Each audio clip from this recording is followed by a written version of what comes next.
Hello everyone, কেমন আছো সবাই? আশা করছি সবাই খুব ভালো আছো। আমার নতুন একটি মিনি ব্লগে তোমাদের স্বাগত জানাই। মিনি ব্লগটা আজকে আমি দুপুর থেকে শুরু করেছি, কারণ সকালে আমার উঠতে দেরি হয়ে গিয়েছিল আর সেই জন্য কোনো ক্লিপ নেওয়া হয়নি। আর ফোনে সেরকমভাবে চার্জও ছিল না, সত্যি কথা। তো তারপর এখানে আমি পেয়ারা খেয়ে নিয়ে এখানে নিজের মুখটা দেখাচ্ছিলাম আর ঢং করছিলাম। হ্যাঁ, এটা শ্বশুরবাড়িতেই আমি এরকম করছি, এরকমভাবেই থাকি, সেরকম কোনো ব্যাপার নয় এখানে।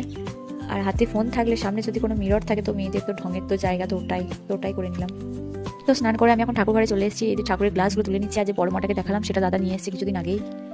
দুপুরের পুজোটা আমি করি না, মাই করে। তো আমি এখানে ঠাকুরের থালাগুলো ধুয়ে নিয়ে এসেছি, ওই জন্য আমি একবার ভিডিওটা করে নিলাম। তারপর হাত দিয়ে ভাত খেতে বসেছিলাম, সেরকম কোনো ক্লিপ নেওয়া হয়নি। তো তারপরে ওপরে এসে বসে বসে দইটা খেয়েছিলাম। আর বাইরে দেখছি খুব মেঘ করেছে, ওই জন্য ছাদে গেলাম। আর এই বাড়ির চারিপাশটা এত সুন্দর না, একটা পুকুর আছে আর চারিদিকে প্রচুর গাছ প্রচুর গাছ। তো তারপরে আমি নিচে চলে এসেছি। আর সবাই হয়তো ভাবে যে এটা আমি কী করি, এটা আমি দিনগুলো গুনতে থাকি যে কবে সেই মানুষটা আসবে। তো এখানে নিচে এসে আমি এখানে চুলটা আঁচড়ে নিয়েছি। তো একজন আমাকে জিজ্ঞাসা করেছে, কমেন্ট করেছে যে দিদি তুমি তোমার হেয়ার কেয়ার কী করে করো। আমার সেরকম কোনো হেয়ার কেয়ার নেই, ওই শ্যাম্পু করি, কন্ডিশনার দিই এরকম। আর মাথাটা যখন এই এখন তো গরমকাল, তো মাথা ঘামলে চুলটা মাঝে মাঝে একটু খুলে রাখি, তাছাড়া সেরকম কোনো কিছুই কেয়ার করি না। আর যেহেতু এখন এই রিসেন্ট বিয়ে হয়েছে, তো শুনলাম যে 1 বছর আমি চুল কাটতে পাবো না। তো সেইভাবে একটু এবার কেয়ার করতে হবে, নাহলে চুলে জট হয়ে যাবে। তো সন্ধ্যেতে অন্য দিন চা খাই বা অন্য কিছু খাই, চপ নেই অন্য কিছু খাই। তো আজকে আমি বললাম যে ওসব কিছু খাবো না, তো আমি আজকে ম্যাগি বানিয়ে নিচ্ছি। তো ম্যাগিটাই খেয়েছিলাম। তারপর ম্যাগি খাওয়ার পর আর সেরকম কিছুই করিনি, কি করবো, বসেই ছিলাম। তারপর বললো চা খাওয়ার জন্য মা। তো আমি বললাম বেশ, তাও ঠিক আছে। তুই চাটা খেলাম, তারপরে দেখছি কী করা যায়।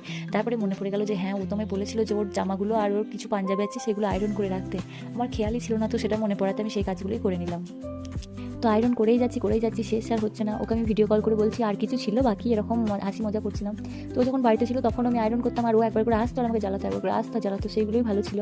আর তারপর এই যে যুদ্ধের কাজ, সব থেকে আমার বিরক্তিকর কাজ। তো আজকের মতো এইটুকুই, tata bye bye, good night.